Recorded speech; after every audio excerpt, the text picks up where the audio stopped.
Morning बच्चों, मैं सविता वर्मा आपकी हिंदी की टीचर। आज से आपका हिंदी का क्लास शुरू होने जा रहा है और आज मैं पहले आप लोगों को अलंकार पढ़ाऊंगी। और अलंकार जहाँ तक की बात करें तो सभी बच्चों को पढ़ना है, कक्षा 9 से लेके 12 तक बच्चों को। तो 9, 10, 11, 12 सभी को अलंकार पढ़ना है। तो 9 और 10 के बच्चों को केवल 3 अलंकार पढ़ने हैं, जो मैं बाद में आपको बता दूंगी कि कौन कौन से पढ़ने हैं और कौन से छोड़ने हैं। और 11 और 12 के बच्चों को, चाहे वो आर्ट का हो चाहे साइंस का हो, उनको सभी अलंकार पढ़ने हैं। तो आज मैं शुरुआत करती हूँ पहले अलंकार से। अलंकार का शाब्दिक अर्थ होता है आभूषण।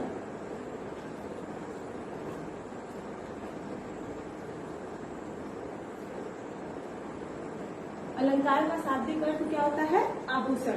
जैसे कोई स्त्री अपनी सुंदरता को बढ़ाने के लिए आभूषण धारण करती है, उसी प्रकार काव्य की शोभा को बढ़ाने के लिए अलंकार का प्रयोग किया जाता है।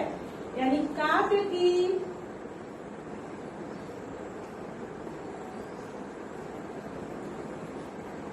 की शोभा बढ़ाने वाले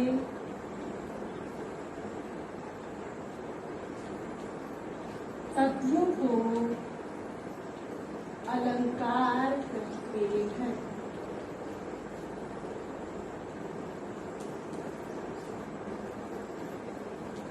ठीक है बच्चों, देखिए काव्य की शोभा बढ़ाने वाले तत्वों को हम अलंकार कहते हैं।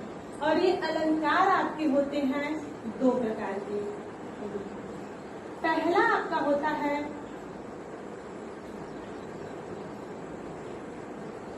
शब्दा अलंकार,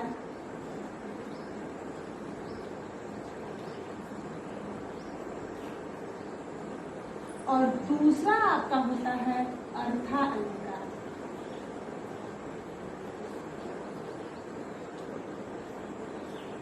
अर्था अलंकार। और देखिए इसमें भी कई आपके भाग होंगे। शब्दा अलंकार में आपके पहला होता है अनुप्रास अलंकार, अनुप्रास अलंकार, दूसरा यमक अलंकार, तीसरा श्लेष अलंकार, श्लेष अलंकार, चौथा होता है वक्रोक्ति अलंकार, और 5वां आपका होता है पुनरुक्ति अलंकार। ठीक, शब्दा अलंकार में आपका होता है पहला अनुप्रास अलंकार, दूसरा यमक अलंकार, तीसरा श्लेष अलंकार, चौथा वक्रोक्ति अलंकार, और 5वां आपका होता है पुनरुक्ति अलंकार। और अर्था अलंकार में आपके जितने बचे हुए हैं वो सब आ जाएंगे। जैसे रूपक, रूपक अलंकार, दूसरा हो गया उपमा अलंकार, तीसरा आपका हो गया उत्प्रेक्षा अलंकार,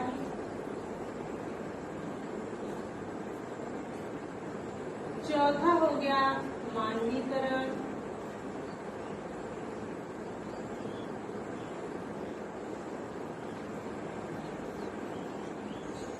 पांचवा हो गया प्रतीक अलंकार,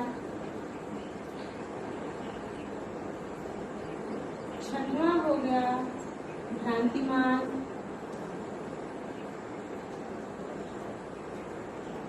सातवां आपका हो गया संदेह अलंकार। यानी इन 5 के अलावा जो भी अलंकार आएगा आपका सब अर्थालंकार में आ जाएगा।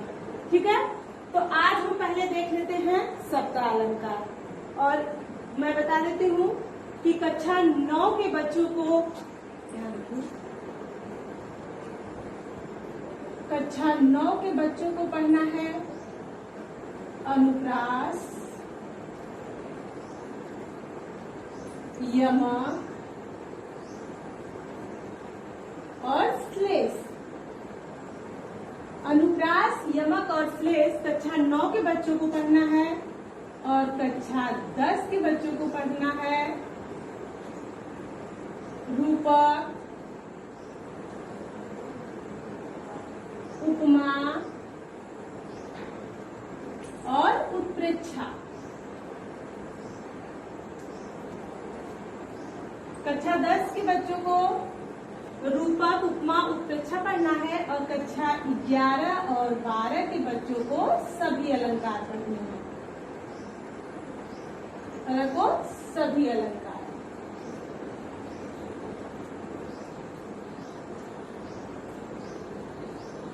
ठीक, तो आज मैं पहले शुरू करती हूँ शब्दालंकार से, जिसमें आपको अनुप्रास, यमक, श्लेष, वक्रोक्ति और पुनरुक्ति के बारे में पढ़ाया जाएगा।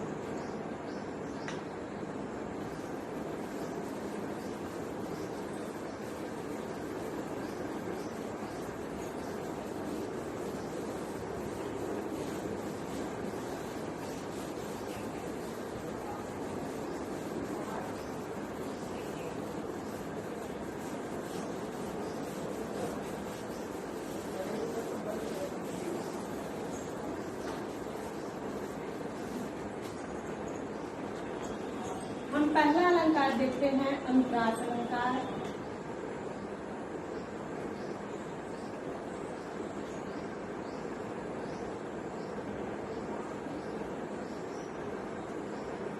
ठीक है, देखिए पहला अलंकार अनुप्रास अलंकार, जिसमें परिभाषा देख लीजिए आप। अनु का अर्थ होता है बार बार और प्रास का अर्थ होता है अक्षर, यानी जहाँ पर एक ही वर्ण की आवृत्ति बार बार हो वहाँ पर आपका अनुप्रास अलंकार होता है।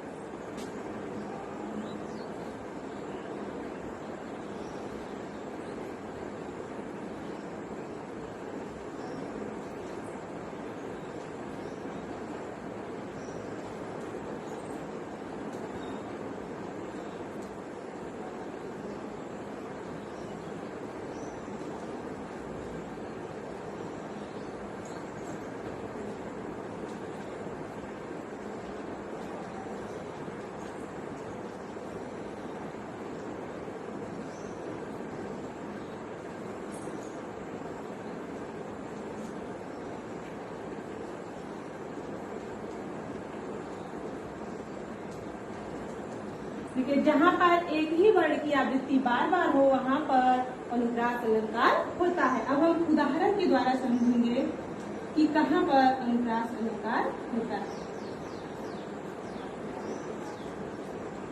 देखिए पहला उदाहरण है तरनी तनुजा तट कमाल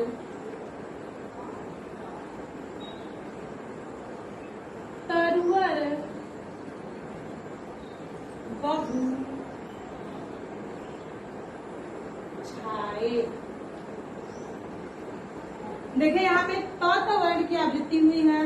तरनी में त, तनुजा में त, तट में त, कमाल में त और फिर तरुवर में त, यानी जहाँ पर एक ही वर्ण की आवृत्ति लगातार एक से अधिक बार हो वहाँ पर आपका अनुप्रास अलंकार। और दूसरा उदाहरण हम देखते हैं।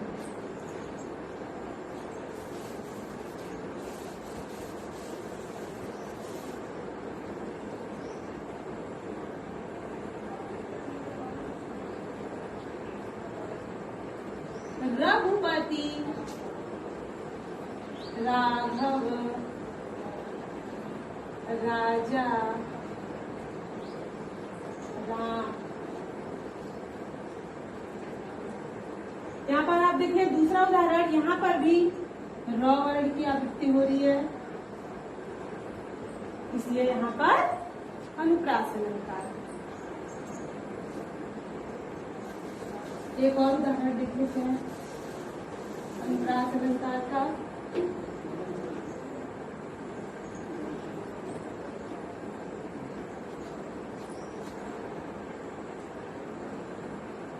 देखिए कहत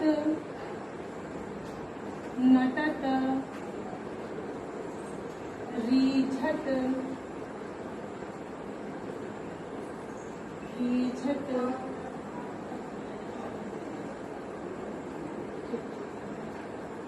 मिलत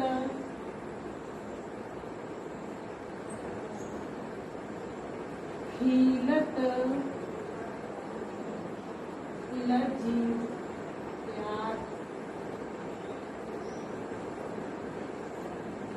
देखिए यहाँ पे कहत में तवड़, नटत में तवड़, रिझत में तवड़, खींचत में तवड़, मिलत में तवड़, खिलत में तवड़, लज्जियात में तवड़। यानी यहाँ पर भी तवड़ की आवृत्ति लगातार हुई है, इसलिए यहाँ पर भी अनुप्रास अलंकार है।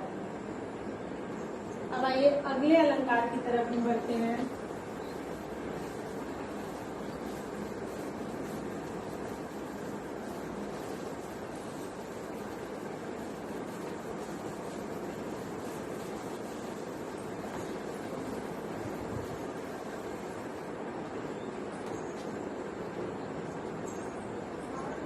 दूसरा अलंकार है यमक अलंकार।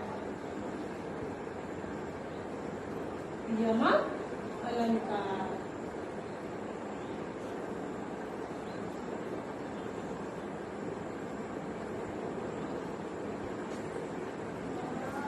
देखिए, यमक अलंकार की परिभाषा है जहां पर एक वर्ण की आवृत्ति लगातार कई बार हो परंतु उसके अर्थों में भिन्नता हो, वहां पर यमक अलंकार होता है। जैसे देखिए, जहां पर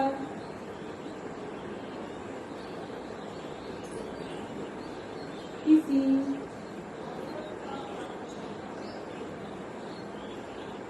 शब्द की आवृत्ति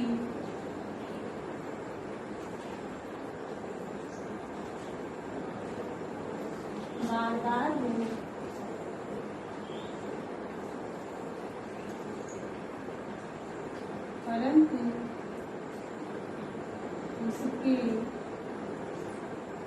उसके अर्थों में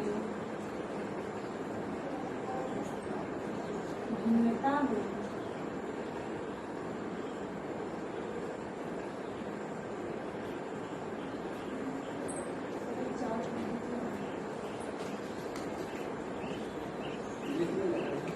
वहां पर यमक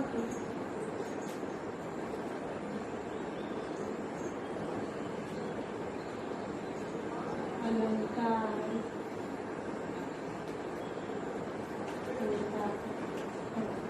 देखिए, जहां पर किसी शब्द की आवृत्ति बार बार हो परंतु उसके अर्थों में भिन्नता हो, वहां पर यमक अलंकार होता है। अब इसको हम उदाहरण के द्वारा समझते हैं।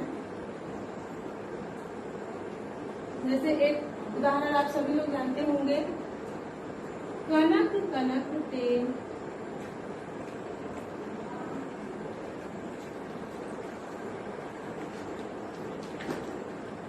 सौ बुले,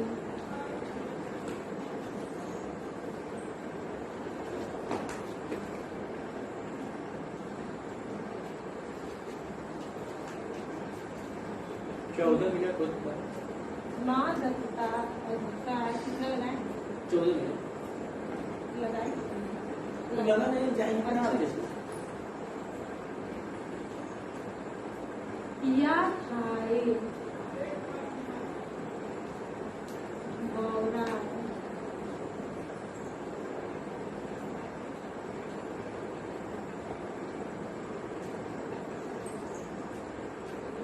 या खाए गौराय जगवा पाए गौराय।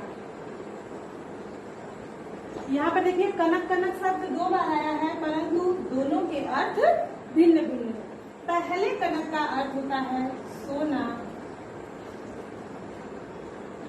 और दूसरे कनक का अर्थ होता है धतूरा। यानी किसी व्यक्ति को अगर अधिक सोना भी मिल जाएगा तब भी वो पागल हो जाएगा, और कोई व्यक्ति धतूरा खा लेगा तब भी वह पागल हो जाएगा। बौराय मतलब होता है पागल होना। अब आइए इसी का दूसरा उदाहरण देख लेते हैं। चाकरी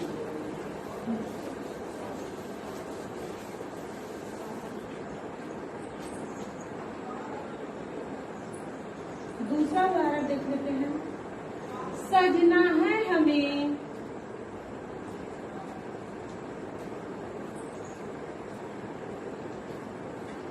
सजना है हमें सजना के लिए।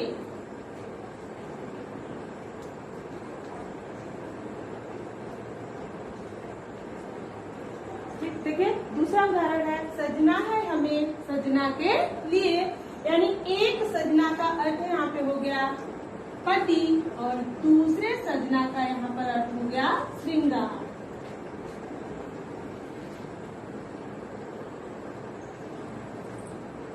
और एक और उदाहरण देख लेते हैं।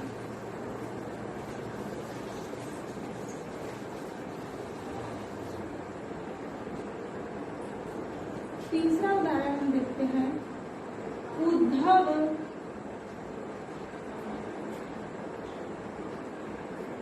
जोग उद्धव जोग जोग हम नहीं।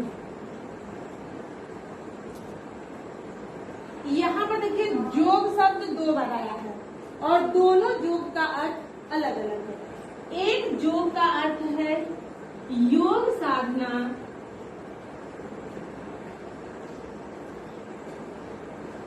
और दूसरे योग का अर्थ है योग।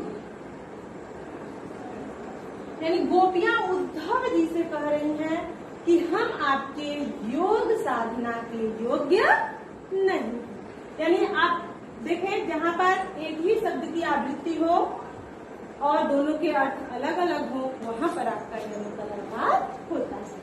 अब आते हैं हम तीसरे अलंकार की तरफ, जिसका नाम है श्लेष अलंकार।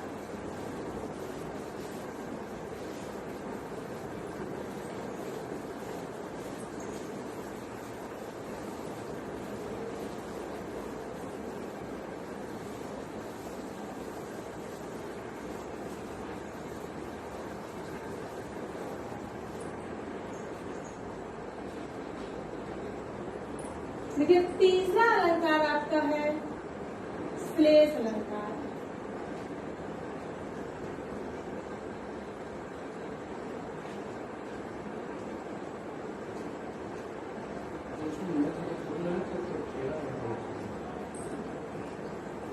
तीसरा अलंकार देखिए है आपका श्लेष अलंकार। अब श्लेष अलंकार की हम परिभाषा देख लेते हैं। जहां पर शब्द एक ही बार आए परंतु उसके अर्थ भिन्न भिन्न हो। यानी देखिए जहां पर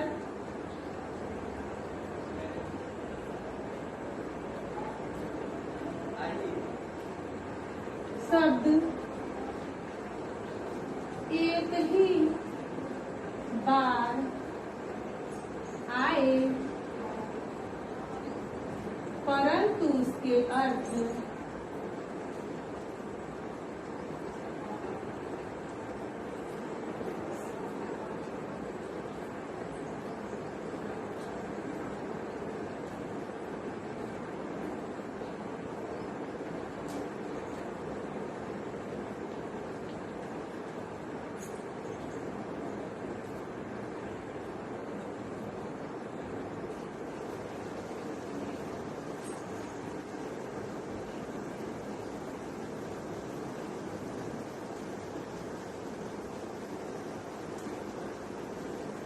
देखिए जहां पर शब्द एक ही बार आए परंतु उसके अर्थों में भिन्नता हो, वहां पर श्लेष अलंकार होता है। अब इसको भी आइए हम उदाहरण से समझते हैं कि कैसे कहाँ पर काव्य में या पंक्ति में श्लेष अलंकार होता है। अब उदाहरण हम देखते हैं।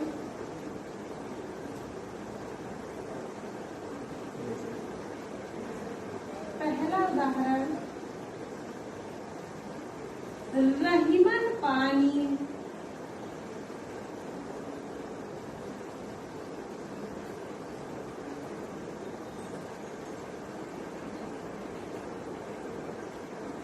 रहीमन पानी राखिए बिन पानी सब सून। पानी गए न उबरे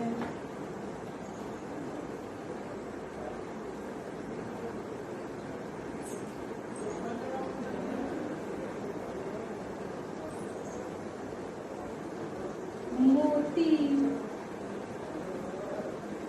मानस और चूर।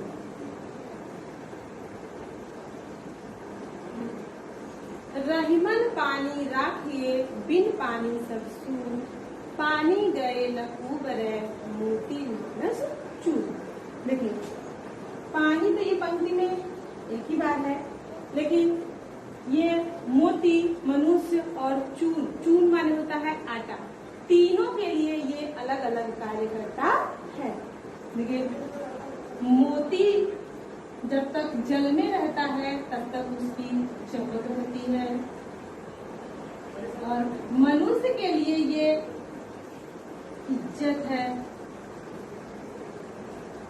यानी जब तक मनुष्य की पानी रहती है तब तक उसका इज्जत होता है।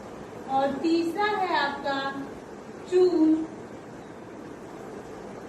यानी आटा, और आटे के लिए यह पानी जल का कार्य करता है।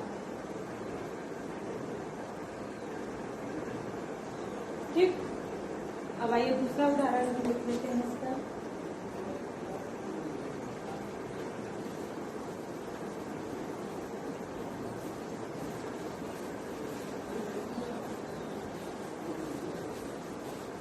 बंद करना होगा तो एक है।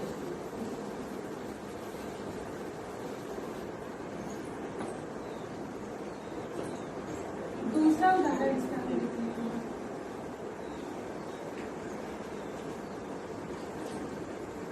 सुवर्ण को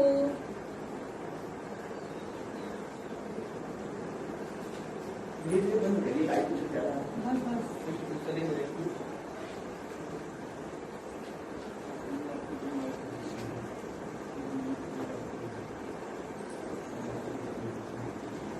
कवि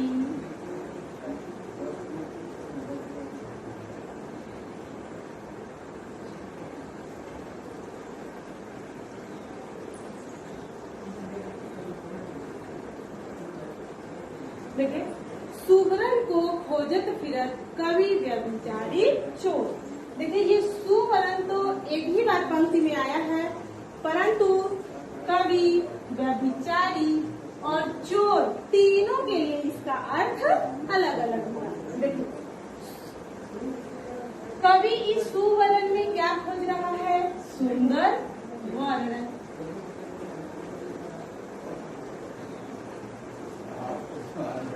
ठीक, व्यभिचारी क्या ढूंढ रहा है इस सुवर्ण में? सुंदर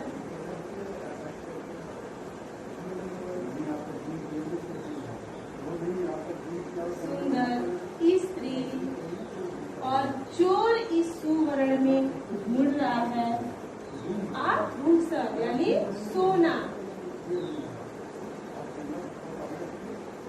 ठीक,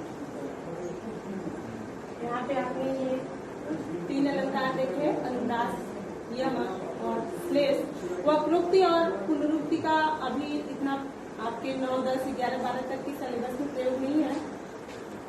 फिर बाकी शब्दालंकार आपने देख लिया, और अर्था अलंकार फिर नेक्स्ट क्लास में। तब तक के लिए बाय बाय।